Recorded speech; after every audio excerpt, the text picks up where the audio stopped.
Ya, muchachos, jóvenes, jóvenes, vamos a partir. Eh, si entra alguien más, lo hacemos entrar dentro de lo posible. Lo que vamos a hablar hoy día va a ser acerca de las herramientas de mano. No desde el punto de vista del maestro, sino desde el punto de vista del ingeniero. ¿Qué es lo que nos interesa a nosotros conocer de la herramienta de mano? Tenemos un problema, en realidad, con las herramientas de mano. ¿Cuál es? El problema es que para nosotros como ingenieros, insisto, desde ese punto de vista, nos cuesta mucho medir, cuantificar la eficiencia del trabajo con las herramientas de mano. Porque las herramientas de mano dependen de las personas, ¿ya? Es la persona la que tiene la habilidad, la fuerza necesaria para darle el mayor resultado posible a las herramientas de mano. Aún así, estas están diseñadas para funcionar en forma adecuada dentro de lo que se tiene dentro de cierto rango, ¿ya? Entonces, para nosotros, como les dije, es complicado ver una herramienta de mano porque va a depender de la habilidad de la persona. Nosotros vamos a ver entonces algo que es esto.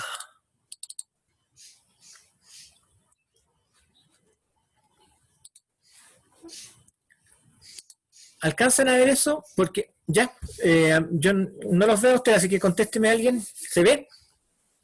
Sí, se ve. Ya. Herramientas de mano para madera probablemente sean herramientas que ustedes también tengan en su casa, ¿eh? Y eso es una cosa, que vamos a hacer un trabajo con eso. Antes de... Todos ustedes, o algunos de ustedes, voy a hacer una encuesta ahora respecto a si ustedes tienen en su casa balanza de baño. ¿Ubican las balanzas de baño? ¿Cierto? ¿Tienen? Voy a preguntarle, ojalá que tengan o que tengan acceso, puedan conseguirse algo, porque vamos a hacer un ejercicio en la casa con eso. Vamos a, supongamos que te hace una balanza, tomar una balanza y vamos a apretar fuertemente con ella. Y vamos a ver cuánto marca. ¿Ya? Ahí les voy a contar para qué necesitamos eso. Entonces, la herramienta de mano para madera van a ser de muchos tipos. ¿Cuál es el chiste? Una herramienta para los ingenieros, no para la industria en general, sino para nosotros como ingenieros, es simplemente un multiplicador de fuerzas, es decir, depende de la fuerza del usuario. Hay un error que tienen muchas empresas, sobre todo las que venden maquinaria y herramientas, es decir, que hay herramientas eléctricas. ¿Ya? No existe para nosotros como ingenieros una herramienta eléctrica. Una herramienta es un multiplicador de fuerzas, es algo que dado que funciona con nuestra fuerza, la fuerza de nuestras manos, no con un motor. Estas herramientas eléctricas que venden en las empresas, taladros, sierras, cosas de ese estilo, que son de manuales, no son herramientas, son maquinaria manual o máquinas manuales, pero no herramientas. Quiero que lo tengamos claro nosotros por lo menos. Después se van a dar cuenta que la gente sigue usándolo de la misma manera, es una herramienta eléctrica, ¿no? ¿Ya? Un taladro es una máquina manual, no es una herramienta eléctrica, ¿ya? Bueno, la herramienta, el multiplicador de fuerzas, es tan eficiente como el usuario de ella, depende casi exclusivamente de la fuerza y habilidad de quien la manipule. Por lo mismo, su rendimiento es imprevisible y difícilmente se puede proyectar. No podemos suponer algo a menos que hayamos trabajado con ese maestro durante ya mucho tiempo y sabemos cuál es su rendimiento. Pero la verdad es que a priori, antes de partir, no podríamos decir cuánto va a funcionar, cuánto se va a demorar y ni siquiera qué grado de calidad va a tener el resultado de su trabajo. El primero de estos es un alicate. El alicate también es un multiplicador de herramientas, es una herramienta que tiene una característica muy sencilla, y nosotros aplicamos el principio de palanca. El principio de palanca es que nosotros apretamos en un sector y la fuerza se ejerce en el otro.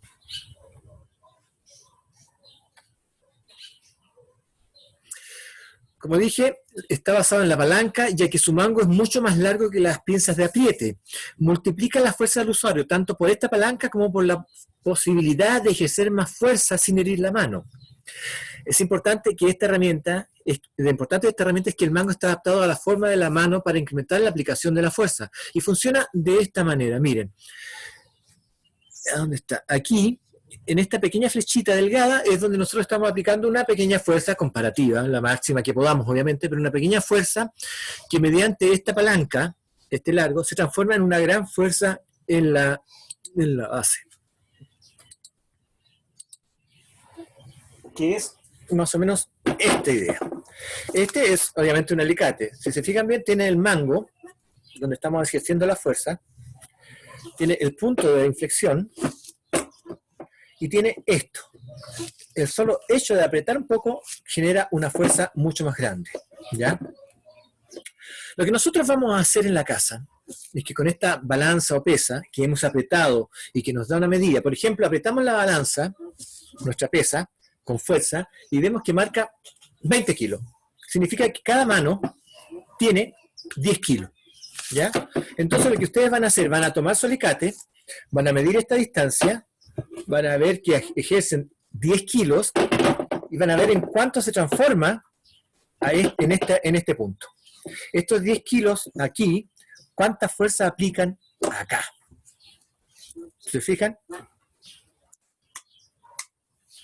¿Se entiende la idea? ¿Sí? Sí, profe. Sí, perfecto. Sí, es muy sencillo.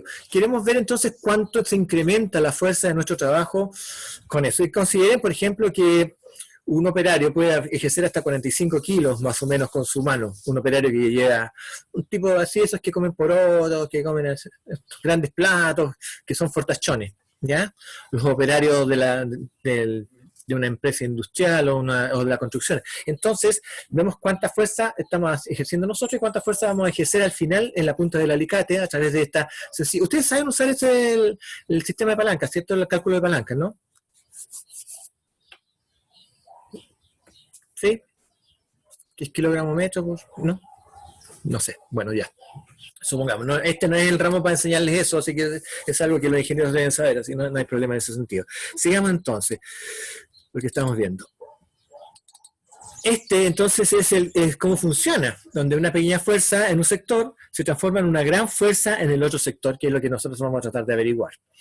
Las herramientas con empuñadura doblada son mejores que las herramientas que tienen la empuñadura recta. Esta tiene, por ejemplo, una empuñadura recta y esta está doblada.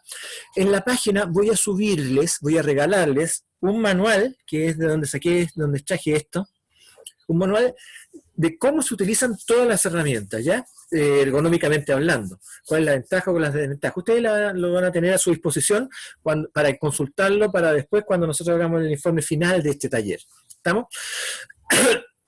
Entonces, vemos que aquellas que tienen el mango torcido como este de aquí, son más eficientes y aplican mejor fuerza. Nosotros tenemos que aplicar la fuerza así, y ojalá que no aplicarla así. Voy a tener un alicatito más chico, como este, por ejemplo. Entonces, yo aplico fuerza de mejor manera así. Y no aplico fuerza así, ¿ya? Siempre con el brazo recto, con la muñeca recta, es la mejor forma. De esa manera evitamos la tensión y podemos provocar mayor fuerza. Si se fijan bien, entonces, este alicatito, que es más pequeño, se llama pinza en general, tiene un mango más pequeño, la fuerza que nosotros podemos ejercer es menor y la transformación también es menor. Por lo tanto, aquí la fuerza no es tan grande como la otra. Lo que esto implica es que este es un elemento más de precisión que de gran fuerza. Existen otras variantes también, que son estos, que también tienen mayor fuerza y permiten sujetar piezas de mayor tamaño. Tiene su ajuste, ¿ya? Para poder ejercerlo. Entonces, esos son variantes que nosotros podemos considerar y que todas están en relación a la fuerza que nosotros podemos ejercer con la mano. ¿Ya? La herramienta ha de ajustarse a la tarea y a las características individuales, por lo tanto, por eso hay diferentes versiones del alicate, como las que les mostré. Elegir herramientas que te pueden agarrar confortablemente, ojalá que todas tengan un mango ergonómico, un mango que se adapte, que no moleste, que no ejerza presión en la mano, para poder trabajar adecuadamente, ¿ya? Para ello el mango ha de ser cómodo, un buen mango protege la mano del contacto con la superficie de la herramienta y hay que evitar los mangos cortos que hagan fuerza dentro de la palma, ¿ya? Ojalá que sobrepase la palma la herramienta. Hay que intentar no utilizar la herramienta con las muñecas dobladas como yo le estaba indicando. Dar descanso a la mano de vez en cuando durante el día es obvio. Hasta la herramienta ideal puede terminar produciendo lesiones si se usa repetidamente. Cuando no se utiliza hay que dejar la herramienta a un lado, no tenerla en la mano, ¿ya? Un error de algunos maestros es andar siempre con el alicate en la mano, con el martillo en la mano. Eso también cansa, ¿ya? Lo vamos a usar, vamos a tomar solamente cuando lo estemos usando. Una sola herramienta no puede hacerlo todo, por lo tanto, como vimos, hay variantes de la herramienta para cada una de estas actividades que nosotros vayamos a visualizar. En ocasiones es necesario usar varias en función de la altura de trabajo, y si se utiliza una herramienta para realizar un trabajo para el cual no fue diseñada, el esfuerzo será mucho mayor.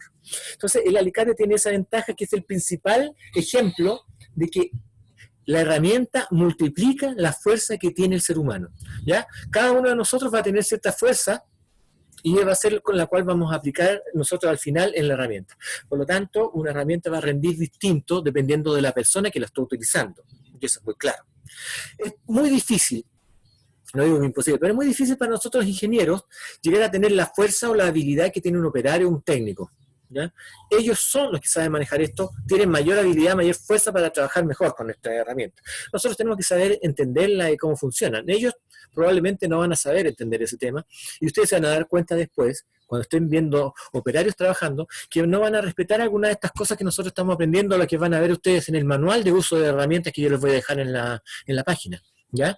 En ese sentido va a ser mucho más complicado para ellos lograr resultados, y van a tener problemas más adelante, problemas de salud ocupacional, ¿ya? Que son las tendinitis, las lesiones de los brazos, el movimiento de los dedos, etcétera, que se debilitan y se trabaja y tienen más resultados por el mal trabajo que hacen con la herramienta.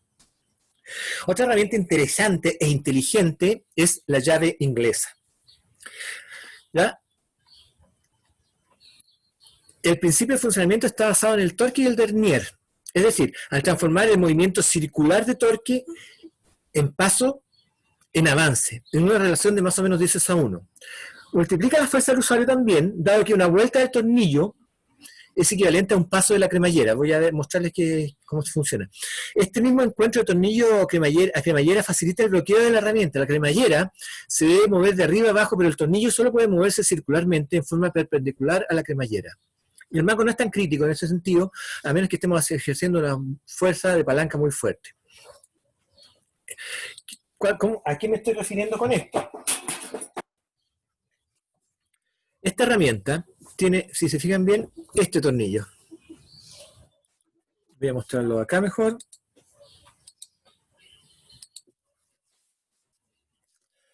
Este tornillo que está acá, fíjense, da una vuelta completa para llegar toda esta diferencia. Entonces, doy una vuelta completa, sigo dando vueltas y recién se está abriendo un poquitito. Doy muchas vueltas para que se vaya abriendo. ¿Ya? Y una vez que está en una posición, este movimiento no puede ejercerse, no puede moverse esta pieza, porque esta pieza se mueve en este sentido, pero para que se mueva en este sentido, esto tiene que circular, y no lo va a hacer fácilmente, porque se está trabajando el mismo. ¿Se fijan? Entonces, esa es la ventaja, la inteligencia que tiene esta herramienta, ¿ya? Donde cada uno de estos pequeños, esas tremendas vueltas, que yo la hago con menos esfuerzo, provoca un movimiento mayor y puede apretar con mayor facilidad, ¿ya? Y una vez que aprieta, no se va a mover. Entonces después, lo único que hago nuevamente es tomar la pieza y ejercer la palanca necesaria para darle el torque de movimiento a esto. Esto trabaja de todas maneras convirtiendo este momento de palanca en torque. ¿Han visto ustedes, probablemente lo han hecho, sobre todo en las, ¿cómo se llama esta? Vulcanizaciones, que cuando un tornillo, o sea, un perno está muy apretado, una tuerca, le ponen un tubo y hacen una palanca mucho más grande, ¿sí? ¿Han visto eso? ¿Nunca?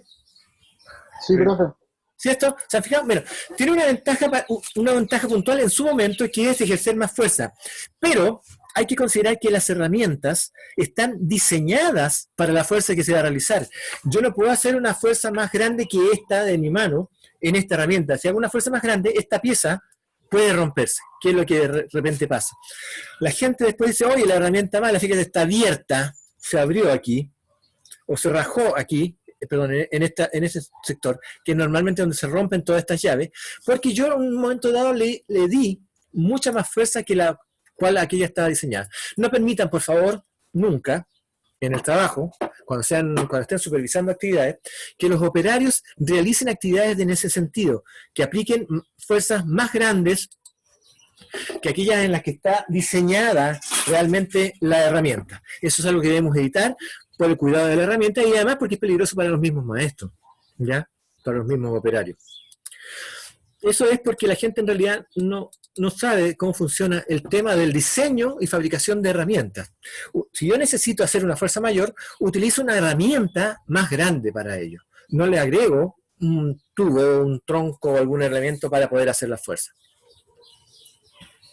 Entonces el sistema, si se fijan bien, esta cremallera avanza un paso solamente, todo este tamaño, después de dar toda una vuelta en este círculo.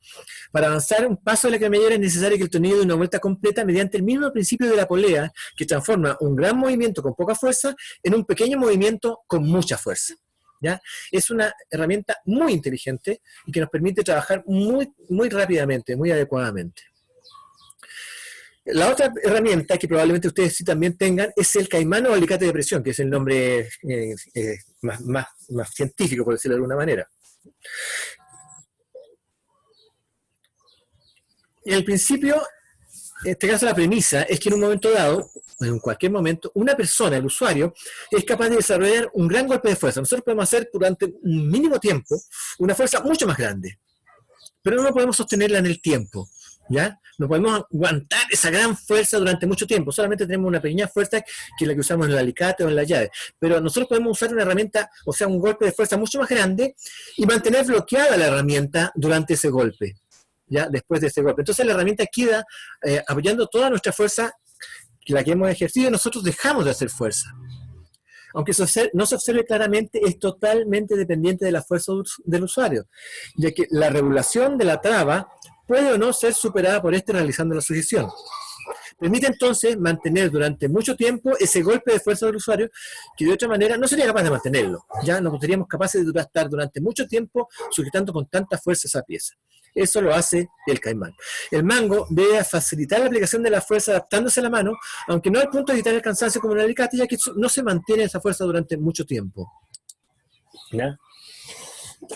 El caimán es esta herramienta, que ustedes ya la conocen. Tiene este tornillo que le da que ajusta el tamaño a donde nosotros vamos a hacer la fuerza, y esto otro es para trabarlo. Esto traba. Funciona de la siguiente forma. Entonces voy a ajustar un poquito más, de manera que apriete, y fíjese, en un momento dado, no, ya no puedo, tampoco, se trabó. Está trabada, esto ya no se puede abrir, no va a soltar lo que yo estoy apretando, y por lo tanto yo puedo trabajar haciendo fuerza de esta manera, con el mismo principio de momento o torque. ¿Se fijan? Transformando esto. Cuando ya terminé,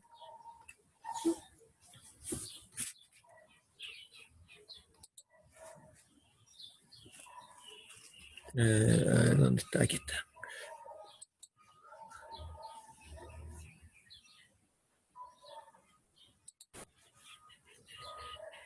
Cuando ya terminé, entonces, puedo soltarlo apretando esto con mucha fuerza y ya puedo soltar lo que estaba apretando.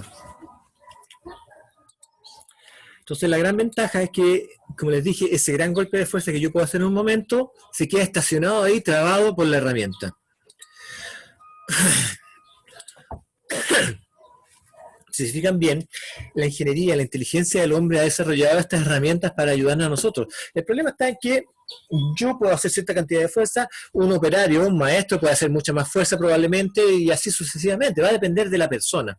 Y esa es la gran desventaja que tienen las herramientas manuales.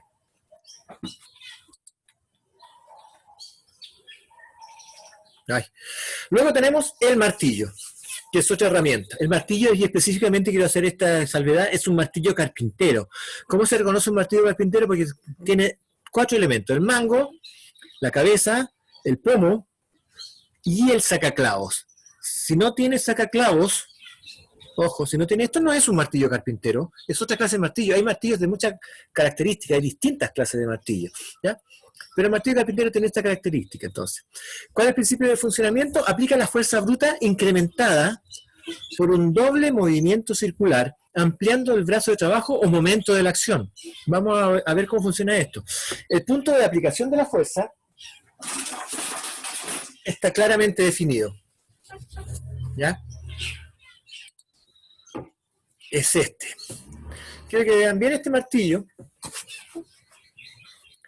porque es un martillo común y corriente, pero todos tienen la misma característica. Entonces tiene este que es la aplicación, el pomo de aplicación de fuerza, la cabeza, tiene el sacaclavo y el mango. Fíjense una cosa, el mango tiene esta longitud y solo en esta zona es donde nosotros podemos tomarlo. Hay mucha gente que toma el martillo acá, ¿ya? No voy a hacer ningún comentario de los que hacía antes respecto a quién usaba este martillo, o sea, el martillo de esta manera. Pero nosotros tenemos con esta una gran desventaja, que es que la fuerza que podemos hacer es mucho menor que si lo tomamos de acá y golpeamos con toda la fuerza. ¿Ya? Entonces tenemos que tener claro esto. ¿Por qué esto? Si golpeamos con mayor fuerza, el clavo se va a clavar mucho más rápidamente y eso va a hacer que se sujete mucho mejor a la madera. ¿Ya? Si nosotros clavamos con mucha cantidad de golpecitos, este movimiento de fricción de los pequeños golpes va a hacer que la unión quede más o menos suelta y no es lo más adecuado entonces para nosotros. ¿Ya? Así que vamos a tener ese cuidado. ¿Y cómo funciona esto? De la siguiente manera. Fíjense, vamos a tener un doble movimiento. Vamos a mostrar exactamente cómo es el movimiento, pero vamos a tener este movimiento, en donde yo estoy moviendo el brazo y al mismo tiempo estoy moviendo la muñeca. Entonces, la fuerza que yo puedo aplicar se hace doble. ¿Ya? Este movimiento entonces es el que me permite incrementar la fuerza de golpe y hacer que el golpe sea mucho más eficiente. Entonces, la aplicación de la fuerza es puntual y dinámica, se hace una sola vez. El primer movimiento circular es de trayectoria y se aplica con el brazo, mientras que el segundo movimiento circular es de aplicación y se efectúa con la muñeca. Para una adecuada eficiencia de aplicación, la mano debe sujetar el mango del martillo desde un punto más alejado de la masa de fuerza. Este es el movimiento que yo estaba mostrando. Entonces, esta línea delgada corresponde al brazo, que va haciendo este movimiento para llegar hasta golpear, y esta línea gruesa corresponde al martillo que se está moviendo también, haciendo que este arco de fuerza sea mucho mayor y mucho más eficiente. ¿Ya? Entonces nosotros vamos a tener cuidado sí de golpear donde corresponde, y eso ya lo da también la práctica, ¿ya? Cuando uno no tiene claramente visualizado o sensibilizado el punto de la masa que está golpeando, podemos golpear en cualquier lado. Y les voy a decir sinceramente, golpear una mano, golpear una pieza de una parte de una persona puede llegar a ser crítico, porque la fuerza que nosotros aplicamos es tremenda, llegando incluso a romper, moler cualquier pieza, cualquier parte del ser humano. Otra función crítica del martillo carpintero es la de extraer clavos ya enterrados. Para esto se utiliza el principio de la cuña y la palanca. La palanca de la cuña, tal como dices, que sostiene la cabeza del clavo, es multiplicada por el largo total del mango, incrementando la fuerza de aplicación, como es en este caso. ¿Ya? Esto, por ejemplo, es, el clavo está aquí, y yo estoy levantando este pequeño movimiento con una cierta fuerza. La fuerza está dada por esto, esta fuerza y esta palanca. Esta gran palanca entonces se convierte en un gran movimiento, o sea, pero un pequeño movimiento con mucha fuerza. Esto entonces trabaja de esta forma. Ya, aquí tengo el clavo y yo hago este movimiento para entonces esta gran palanca que estoy haciendo, que es una fuerza razonable con un largo alto, se convierte en una gran fuerza con un pequeño largo. ¿Ya? Esto también es algo que nosotros vamos a medir. Lo voy a subir entonces a la página para que podamos medirlo, ¿ya? De todas maneras. con la misma fuerza. La fuerza que nosotros ejercemos con el brazo se va a convertir entonces en cierta cantidad de fuerza para sacar un clavo o una pieza similar que esté enterrada en una madera. ¿Ya? Vamos entonces al destornillador, que es otra pieza que es bastante más conocida, que al parecer no tuviera mayor ciencia, pero realmente la ciencia del destornillador es bastante amplia también. Aplica la fuerza de torque, fíjense, generando un movimiento rotatorio que incrusta los filos del tornillo o perno en el material.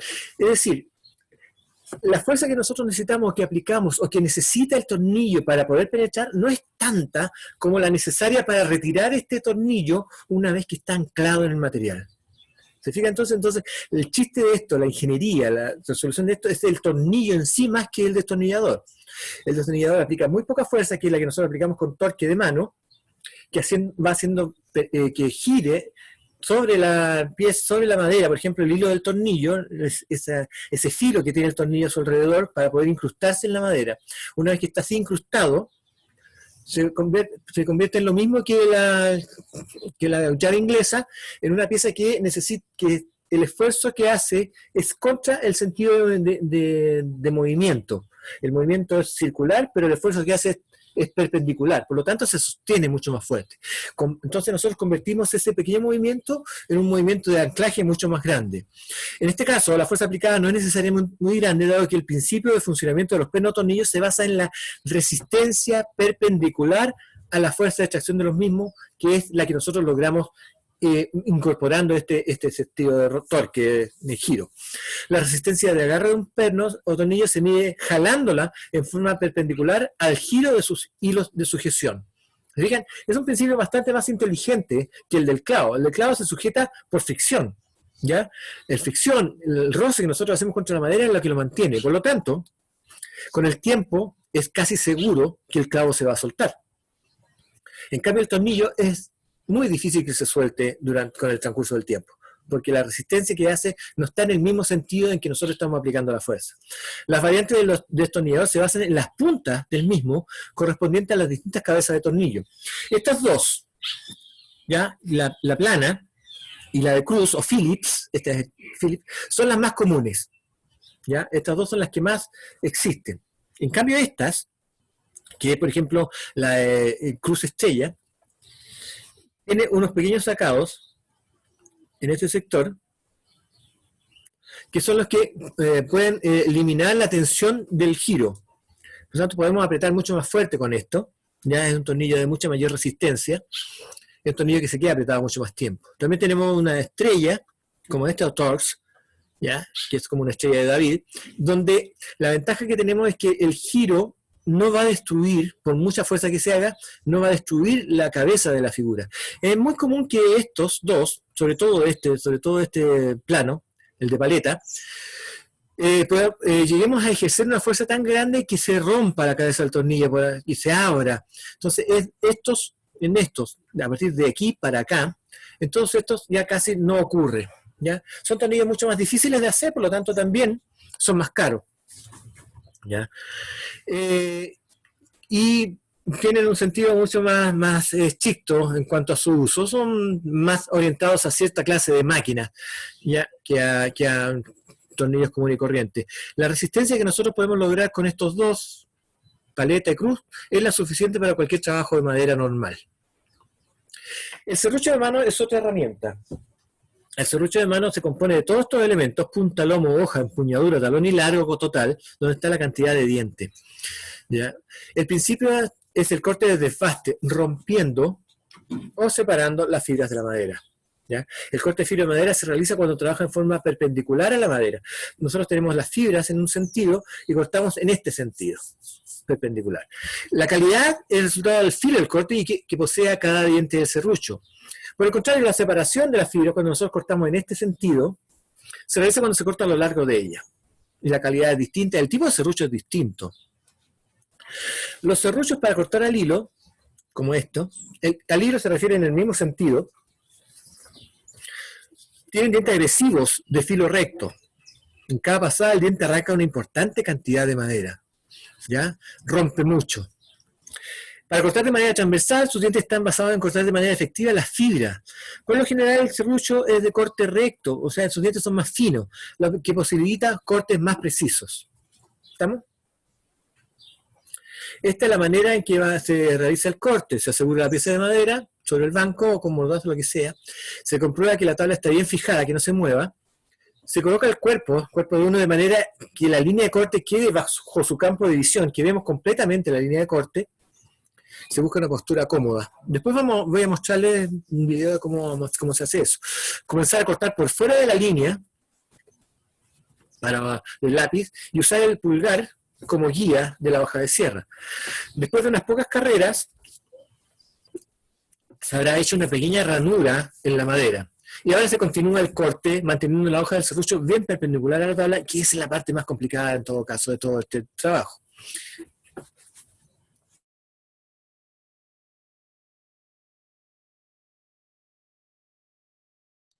¿Tuve algún problema? ¿Se cayó la...?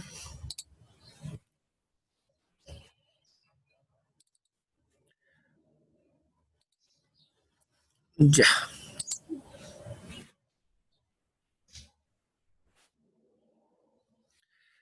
Estamos en esta parte, no sé si me escuchan ahora. ¿Me escuchan ahora? Sí, ahora sí. Oh, sí. Ya. Estamos viendo entonces el proceso, asegurar la pieza, comprobar que la tabla esté bien fijada, colocar el cuerpo de manera que la línea de corte quede bajo su campo de visión, comenzar a cortar por fuera de la línea.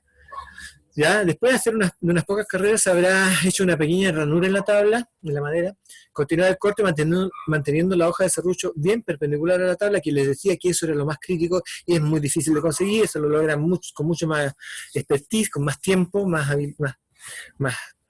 cosa más práctica, y a medida que avanza puede aumentar la longitud del corte, es decir, usar más dientes del serrucho, o también se puede reducir el ángulo de inclinación para cortar más largo, ¿ya? El dedo índice de la mano que corta guía la empuñadura y ayuda a cerrar recto por la línea de corte.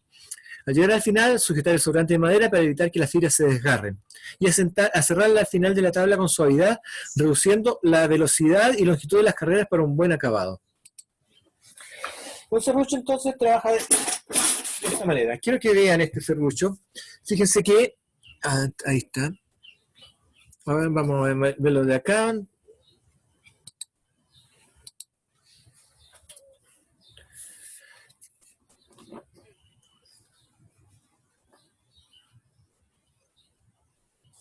Quiero que vean. Ahí. ¿Se fijan? Tiene un sector que es recto, perpendicular a la línea, y otro que está en diagonal. El que está en diagonal va hacia atrás y el que está recto queda hacia adelante. Ahí. ¿Ya? Hacia adelante lo recto, hacia atrás el diagonal. De esa manera, nosotros vamos a efectuar el ranurado, es decir, aquella marca en este sentido, hacia atrás, utilizando la guía del dedo, y vamos a cortar moviendo hacia adelante. ¿Ya? Arrastramos hacia atrás sin hacer fuerza y marcamos un poco hacia adelante. Porque el corte está dado entonces por la parte recta que está afilada de la figura. La calidad del corte depende del número de dientes. En este caso, por ejemplo, este tiene muchos dientes, o sea, muy pocos dientes por cada unidad de medida. Son dientes gruesos, vastos. Y esto corta, por ejemplo, hojas, ramas, corta en contra de la fibra. Y el corte es bastante burdo, ¿ya? Por otro lado, también, este serrucho, se llama serrucho costilla, porque tiene aquí una costilla que la sujeta, permite un corte mucho más recto y más controlado. Y esta costilla evita que el serrucho se mueva o cambie de dirección, ¿ya? Entonces, es más fácil controlar el corte.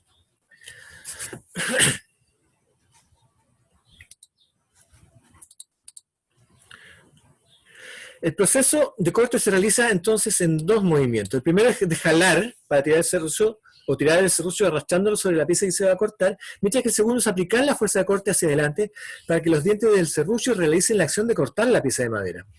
Hay que recordar, todas las herramientas de corte se enfrentan a la resistencia del material para ser cortado, de forma que este rechazo, esto se llama rechazo, produce una fuerza contraria que perjudica el desempeño de la herramienta. Es decir, si hacemos mucha fuerza, vamos a tener un gran rechazo y la pieza, el serrucho se va a doblar, entonces va a ser muy difícil controlar el corte. Si el serrucho no está correctamente sujeto por parte del usuario, es posible que el corte sea de muy baja calidad, ya que la hoja se desvía de la línea de marcación, o en el peor de los casos, puede provocar un accidente muy doloroso, por decirlo menos, ¿ya? Muy doloroso. Existe una variante del serrucho que evita en muchos casos esta situación, ya que actúa de manera inversa. Es decir, la marcación se realiza hacia adelante, moviendo la hoja hacia adelante, mientras que el corte se realiza tirando, ¿ya? O jalando, tirando la hoja. De esta forma es más fácil controlar el desplazamiento de la hoja, disminuyendo el peligro o las fallas del corte. Esta es la sierra japonesa. Las sierras japonesas funcionan de esa forma. De hecho, en la mayor parte de las herramientas de mano, herramientas de trabajo en madera japonesas, trabajan al contrario de lo que trabajan en Occidente. Nosotros trabajamos empujando, ellos trabajan jalando. Una sierra japonesa, como esta, por ejemplo, ¿se fijan? El hilo está recto hacia atrás y está inclinado hacia adelante. ¿Se fijan? Entonces yo empujo para marcar y jalo, tiro para cortar. De esta manera es más fácil controlar la longitud, o sea, la rectitud del corte. Y nos permite un corte mucho más eficiente. En principio es igual, pero funciona de manera más eficiente para nosotros. Finalmente, lo último que vamos a ver es el cepillo de mano. El cepillo de mano utiliza la acción de clivaje. Clivaje es meterse entre las fibras para realizar la acción de suavizado superficial de madera. Es decir, clava el filo de la herramienta en la madera y procede a cortar las fibras de ella mediante el movimiento de empuje que realiza el usuario. Lo que decíamos nosotros, empujar para cortar. Los cepillos japoneses, como ustedes verán, trabajan al revés, ¿ya? Se empuja, se tira para asegurar el corte. La calidad del resultado va a depender de tres elementos críticos. Primero, el filo de la herramienta, ya que a mayor filo, el corte será más limpio y de mejor calidad. El otro punto es la profundidad del corte, porque siempre profundo, el movimiento del cepillo se levantará y romperá las fibras de la madera, mientras que si tiene muy poca profundidad, no realiza trabajo alguno, un trabajo bastante más cansador, más agotador, porque corta muy poca fibra. Hay que ajustarlo bien, y depende también de la habilidad, el conocimiento, la práctica que tenga el operario del cepillo. Además, también depende del tipo de madera que se trabaje, ya que maderas blandas, de fibra larga, se romperán más fácilmente y deben ser trabajadas con muy poca profundidad del cepillo, mientras que las maderas duras, con fibras cortas, permiten mayor profundidad y cortes más rápidos y más eficientes. Estos son entonces los distintos cepillos, los cepillos viejos, antiguos, cepillos modernos. Después les voy a mostrar toda mi colección de cepillos en un momento dado, que tengo algunos cepillos muy interesantes. Un Guillaume, o Guillaume, que es aquellos que tienen unas formas especiales que llegan hasta el fondo para hacer ranura, ranudado. Están las garlopas son más, en términos generales más largas y permiten entonces emparejar mayores cantidades, mayores superficies.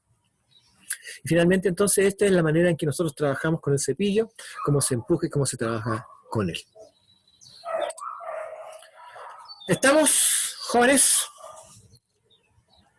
¿Les parece bien entonces? Acuérdense, voy a subir entonces una hojita donde voy a indicar las instrucciones de lo que quiero que logremos medir para nosotros, para que ustedes me contesten también como tarea, entre comillas, porque es un ejercicio nada más, en cuanto a las fuerzas que podemos realizar con un alicate o la fuerza que necesitamos para levantar un clavo con un martillo. ¿Les parece entonces?